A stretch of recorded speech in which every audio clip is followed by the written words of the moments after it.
차이나 이슈입니다. 돈을 벌러 갔다가 돌아오지 못했습니다.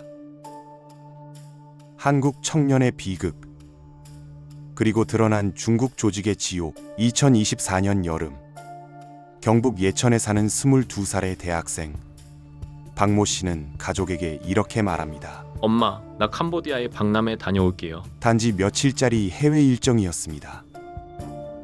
그는 그렇게 공항으로 향했고 가족은 아들의 여행을 응원했습니다. 하지만 그날 이후 그는 다시는 집으로 돌아오지 못했습니다. 며칠 뒤 가족의 휴대폰에 걸려온 한 통의 전화. 낯선 남자의 목소리가 들렸습니다. 이곳에서 사고를 쳐서 감금됐다. 5천만 원을 보내라. 그리고 연락이 끊겼습니다. 그 후로 며칠 동안 가족은 캄보디아 경찰과 대사관에 신고를 합니다. 하지만 소식은 묘연했습니다. 마지막으로 그의 휴대폰 신호가 잡힌 곳은 캄보디아 남부 캄포트주 보코르산 인근. 그리고 한 달 뒤 경악스러운 소식이 전해집니다. 보코르산 인근 범죄 단지에서 한국인 남성의 시신이 발견됐다. 현지 경찰은 사인을 이렇게 발표했습니다. 고문으로 인한 심장마비. 22살의 청년은 그렇게 낯선 땅에서 숨을 거뒀습니다. 수사는 뒤늦게 시작됐습니다. 캄보디아 국영통신사 AKP 보도에 따르면 중국인 3명이 살인과 감금 등의 혐의로 체포되어 기소됐습니다. 이들은 현지에서 불법 온라인 사기 조직원으로 활동하며 한국과 중국, 베트남 등지에서 사람들을 유인해 감금한 뒤 각종 범죄에 동원하는 역할을 해왔습니다. 박 씨 역시 그들의 타깃 중 한 명이었습니다. 유인 과정은 이렇게 시작됩니다. 한국 내 모집책 한 명이 박 씨에게 접근해 이렇게 말했습니다. 현지에 가면 은행 통장을 비싸게 사줄 사람들이 있어요. 통장 몇 개만 넘기면 큰 돈 벌 수 있습니다. 박 씨는 단순히 돈을 벌 기회로 생각했습니다. 하지만 그것은 인신매매 조직의 덫이었습니다. 그가 캄보디아에 도착하자마자 여권을 빼앗기고 낯선 창고로 끌려갔습니다. 거기서 시작된 건 고문, 협박, 강요였습니다. 이 사건 이후 현지 선교사들과 교민들의 제보가 이어졌습니다. 그중 한 명, 시아누크빌 교민회장 오창수 선교사. 그는 YTN 라디오 인터뷰에서 이렇게 말했습니다. 제발 캄보디아에 오지 말라고 말하고 싶습니다. 이곳엔 젊은 한국인이 할 일이 없습니다. 그는 이미 올해만 50명 넘는 한국인을 직접 구출했습니다. 피해자들의 공통점은 하나. 온라인 구직 광고에 속았다. 고수익 아르바이트, 월 1,000만 원 가능, 해외 리모트 근무 가능.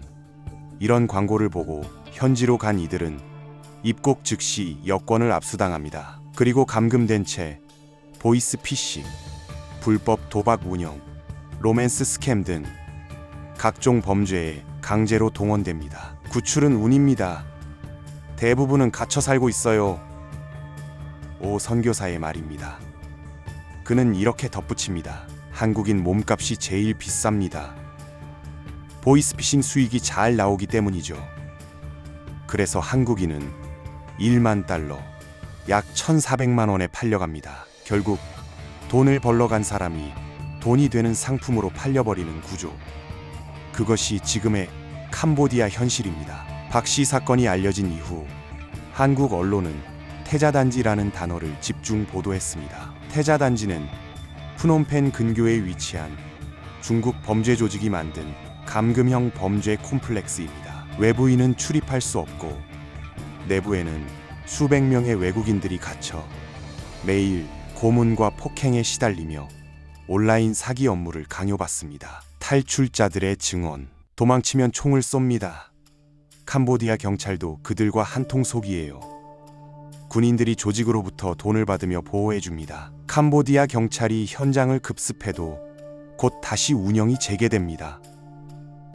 그만큼 조직과 현지 권력의 유착이 심각합니다. 지난 10월 한국경찰청 국가수사본부장이 직접 현지로 건너갔지만 결국 단 한 명도 구조하지 못했습니다. 그리고 지금도 태자 단지 안에는 한국인들이 남아있는 것으로 알려져 있습니다.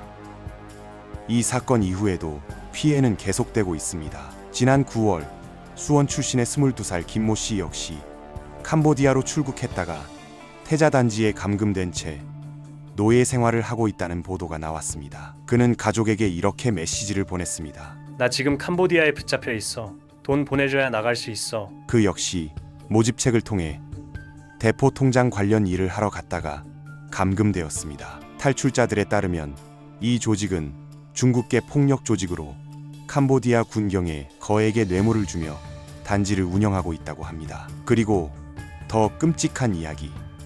피해자 중 일부는 쓸모가 없어지면 장기를 적출당한다는 증언도 있습니다. 사건의 뿌리는 어디일까요? 전문가들은 입을 모아 이렇게 말합니다.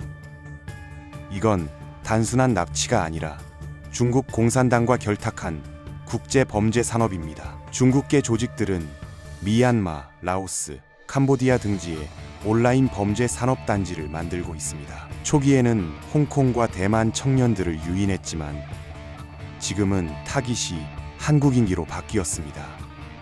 한국인은 고학력, IT 이해도가 높아 보이스피싱 효율이 좋기 때문입니다. 그래서 이제 한국 청년은 돈이 되는 자산으로 취급됩니다. 오창수 선교사는 마지막으로 이렇게 말했습니다. 1,000만 원 벌 수 있는 직업은 없습니다. $1,000도 어렵습니다. 제발 캄보디아에 오지 마세요. 그는 말합니다. 혹해서 동남아로 오면 강제 감금당하고 날마다 고문당합니다. 그의 호소는 단순한 조언이 아닙니다. 그는 실제로 매주 감금된 한국인들을 구출하고 있습니다. 그렇다면 우리 정부는 무엇을 하고 있을까요? 캄보디아는 친중국가로 불리며 현지 경찰과 중국 조직 간의 유착이 매우 깊습니다. 한국 경찰이 가도 협상은 어렵습니다. 법적 관할권, 외교적 제약이 존재하기 때문입니다. 그래서 피해자 가족들은 지금도 답을 찾지 못한 채 그저 기다리고 있습니다. 누군가는 아직도 그곳에 있을지도 모릅니다. 22살 청년 박모 씨. 그의 마지막 여행은 그렇게 끝났습니다. 그는 돈을 벌겠다는 단순한 꿈을 가지고 떠났지만 그곳은 꿈이 아니라 덫이었습니다. 지금 이 순간에도 캄보디아의 감금단지 어딘가에서는 또 다른 누군가가 도와주세요를 피를 토하며 외치고 있을지도 모릅니다. 이건 돈과 탐욕, 그리고 방관이 만들어낸 현대판 인신매매의 이야기입니다. 이제서야 밝혀지는 끔찍한 캄보디아 납치 사건, 그리고 그 실체, 차이나 이슈. 오늘의 이야기는 여기까지입니다. 구독과 좋아요는 언제나 큰 힘이 됩니다.